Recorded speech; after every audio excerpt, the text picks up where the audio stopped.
Bonjour à tous et bienvenue sur votre chaîne Pshojapap dédiée aux histoires de la vie quotidienne. Il y a des histoires incroyables qui dépassent toute logique scientifique et statistique. Un laveur de vitres a survécu à une chute de 150 mètres sachant qu'il n'y a quasiment pas de chance de survie pour une chute au-delà de 12 mètres. En effet, Alcides Moreno, un immigré équatorien de 37 ans vivant aux États-Unis, a fait une chute de 150 mètres en décembre 2007, après que l'échafaudage sur lequel il se trouvait se soit détaché. Il était capable de marcher à nouveau 6 mois plus tard. Cette histoire paraît complètement folle, mais elle est pourtant bien réelle. Écoutons les détails. Après avoir regardé cette vidéo, merci de faire un tour sur notre chaîne Pshojapap afin de découvrir toutes nos histoires aussi étonnantes et ahurissantes les unes que les autres.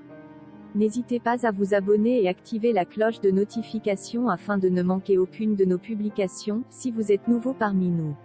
Un like, un commentaire ou un partage sont également appréciés afin de faire grandir notre communauté. Un laveur de vitres de 37 ans, Alcides Moreno a survécu à une chute de 47 étages, soit près de 150 mètres, dans un quartier résidentiel de l'Upper East Side de Manhattan. Alcides n'était pas seul sur la nacelle. Son frère Edgar âgé de 30 ans était également impliqué dans la chute. En effet, les câbles de l'échafaudage sur lequel s'étaient installés Alcides Moreno et son frère, ont cédé et la plateforme est tombée du toit d'un gratte-ciel de 47 étages, entraînant les victimes avec elle. Alcides Moreno et son frère Edgar sont deux immigrés originaires de l'Équateur, arrivés aux États-Unis dans les années 90 pour rechercher du travail. Le matin du 7 décembre 2007, Alcides et son frère, tous deux laveurs de vitres, étaient perchés au sommet d'un gratte-ciel à New York. La luxueuse Solo Tower dans l'Upper East Side de Manhattan. Ils ont commencé à nettoyer la façade de verre en partant du toit. Mais alors qu'ils ont grimpé sur la plateforme suspendue, les câbles ont glissé l'un après l'autre. Celui de gauche a lâché soudainement et a précipité Edgar vers le sol à 120 km/h. Après une chute de 144 mètres, il a atterri violemment sur une clôture en bois. C'est alors que le côté de la plateforme de Moreno s'est détaché à son tour. La scène qu'ont découvert les pompiers à leur arrivée était déchirante. Personne ne pouvait plus rien pour Edgar et à la surprise générale, Moreno quant à lui respirait encore et tentait même de se relever. Ses mains étaient encore agrippées à la plateforme. Avec beaucoup de précautions, les secours ont déplacé son corps meurtri et l'ont conduit urgemment à l'hôpital le plus proche. Edgar n'a malheureusement pas connu le même miracle que son frère, sa chute lui a été fatale.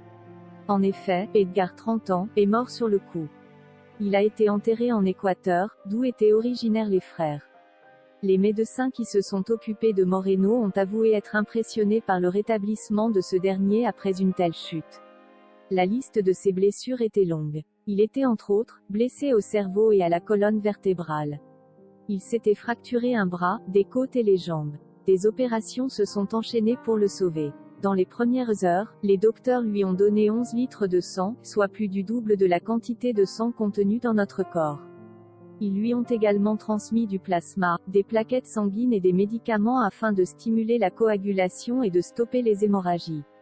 Ils lui ont posé un cathéter dans le cerveau afin que ce dernier ne gonfle pas à cause de l'hémorragie. Alcides Moreno fait près de 3 semaines dans le coma. Son épouse était à ses côtés et à son réveil, regardant autour de lui et ne voyant pas son frère, il a compris que le pire lui était arrivé. Les conditions dans lesquelles se trouvait Moreno inquiétaient les docteurs, ils avaient peur qu'un seul petit coup de coude puisse le tuer. 9 interventions chirurgicales orthopédiques ont été nécessaires pour remettre les parties de son corps ensemble. Les médecins ne peuvent expliquer comment Monsieur Moreno a pu s'en sortir. Il arrivait à bouger certains de ses membres, et respirait sans machine, seulement 2 semaines après la chute pour le jour de Noël. N'était-ce déjà pas un très beau cadeau de Noël? Sa femme, Rosario Moreno, a longuement remercié les docteurs et les infirmières pour l'avoir gardé en vie. Elle a ajouté, « Merci Dieu pour ce miracle. Il n'arrête pas de me dire que ce n'était tout simplement pas son jour pour mourir. » Le docteur Hervé Pard, président de l'hôpital, a décrit l'état de Moreno, lorsqu'il est arrivé à l'hôpital, comme désastreux. Ses 2 jambes, son bras droit et son poignet droit étaient tous fracturés à de nombreux endroits. Il avait de sévères blessures sur le torse, son abdomen et sa colonne vertébrale. Il avait une hémorragie interne cérébrale, et du sang sur toute l'étendue de son corps. Les chances de mourir d'une chute de 3 étages sont de 50%.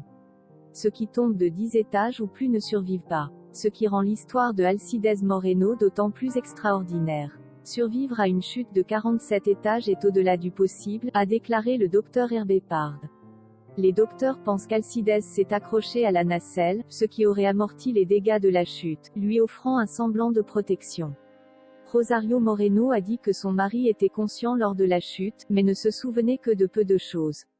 Ce père de 3 enfants a encore dû subir quelques opérations dont une pour sa colonne vertébrale et une pour reconstruire sa paroi abdominale. Une enquête a été ouverte sur la cause de l'accident et elle a permis de conclure que la plateforme n'était pas bien entretenue. Cette enquête a tenté également d'expliquer la survie de Moreno, supposant que la plateforme avait peut-être amorti sa chute. Mais pour les médecins, il reste un miraculé. Alcides Moreno, ce père de 3 enfants âgés de 14, 8 et 6 ans au moment des faits a pu marcher juste 6 mois après sa chute. Aujourd'hui Moreno a déménagé avec sa famille à Phoenix estimant le temps en Arizona bon pour ses os. Grâce aux indemnités qu'il a reçues suite à l'accident, il peut prendre soin de sa famille. Il reste occupé en conduisant ses enfants à l'école et à des événements sportifs, et aime s'entraîner dans la salle de gym. Il dit penser à son frère chaque jour depuis son réveil et aurait voulu 2 miracles au lieu d'un. En 2016, sa femme et lui ont eu un 4e enfant, un fils. Je n'arrête pas de me demander pourquoi j'ai vécu, a-t-il déclaré à la BBC. J'ai un nouveau bébé, il doit être la raison, pour élever ce gamin et lui raconter mon histoire. Si cette histoire vous a plu, n'hésitez pas à cliquer sur j'aime. Partagez-la avec vos amis et vos proches pour les encourager et montrer que les miracles existent bel et bien. Abonnez-vous pour faire partie de notre communauté. À très vite sur Chojapap pour de nouvelles histoires toujours aussi étonnantes qu'ahurissantes.